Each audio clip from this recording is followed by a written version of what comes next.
Telugu మ్యాట్రిమోనీకి thanks చెప్పాలి. 26 ఏళ్ల క్రితం ఇదే తెలుగు మ్యాట్రిమోనీ ద్వారానే వేళమ్మకి పెళ్లి చేశాం. పెళ్ళంటేనే తెలుగు మ్యాట్రిమోనీనే.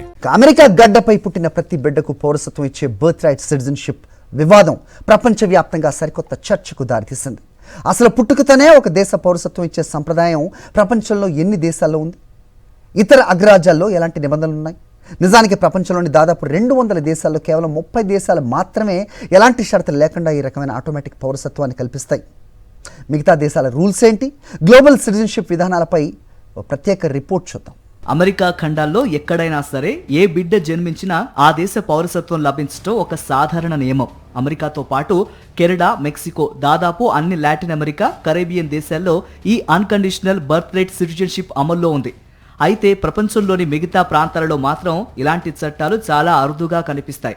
ప్రపంచవ్యాప్తంగా ఉన్న సుమారు 200 దేశాల్లో కేవలం 30 దేశాలు మాత్రమే తమ సరిహద్దుల్లో పుట్టిన ఎవరికైనా ఆటోమేటిక్గా పౌరసత్వాన్ని ఇస్తున్నాయి. యూరప్, ఆసియా, మిడిల్ ఈస్ట్, ఆఫ్రికాలోని మెజారిటీ దేశాలు జెస్ సాంగునిస్ అనే సూత్రాన్ని పాటిస్తాయి. అంటే కేవలం రక్త సంబంధం లేదా తల్లిదండ్రుల పౌరసత్వం ఆధారంగానే బిడ్డకు పౌరసత్వం బదిలీ అవుతుంది. అంతేకాని బిడ్డ ఏ దేశంలో పుట్టిందనే దానితో సంబంధం ఉండదు. ఉదాహరణకు జపాన్లో జపనీస్ కానీ విదేశీ దంపతులకు ఒక బిడ్డ జన్మిస్తే ఆ బిడ్డకు జపాన్ పౌరసత్వం లభించదు. కొన్ని దేశాలు కొన్ని ప్రత్యేక షరతులతో కూడిన పౌరసత్వాన్ని ఇస్తుంటాయి. ఉదాహరణకు ఫ్రాన్స్ లో విదేశీ తల్లిదండ్రులకు పుట్టిన పిల్లలు కనీసం 5 ఏళ్ల పాటు ఆ దేశంలో నివసిస్తే వారికి 18 ఏళ్లు నిండిన తర్వాతే ఫ్రెంచ్ పౌరసత్వం లభిస్తుంది.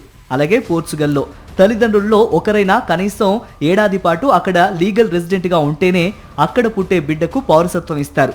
ఈ గ్లోబల్ రూల్స్ ను బట్టి చూస్తే అమెరికా ఇస్తున్న బర్త్ రైట్ సిటిజన్షిప్ అనేది వలసదారులకు ఎంతటి శక్తివంతమైన హక్కు స్పష్టమవుతోంది.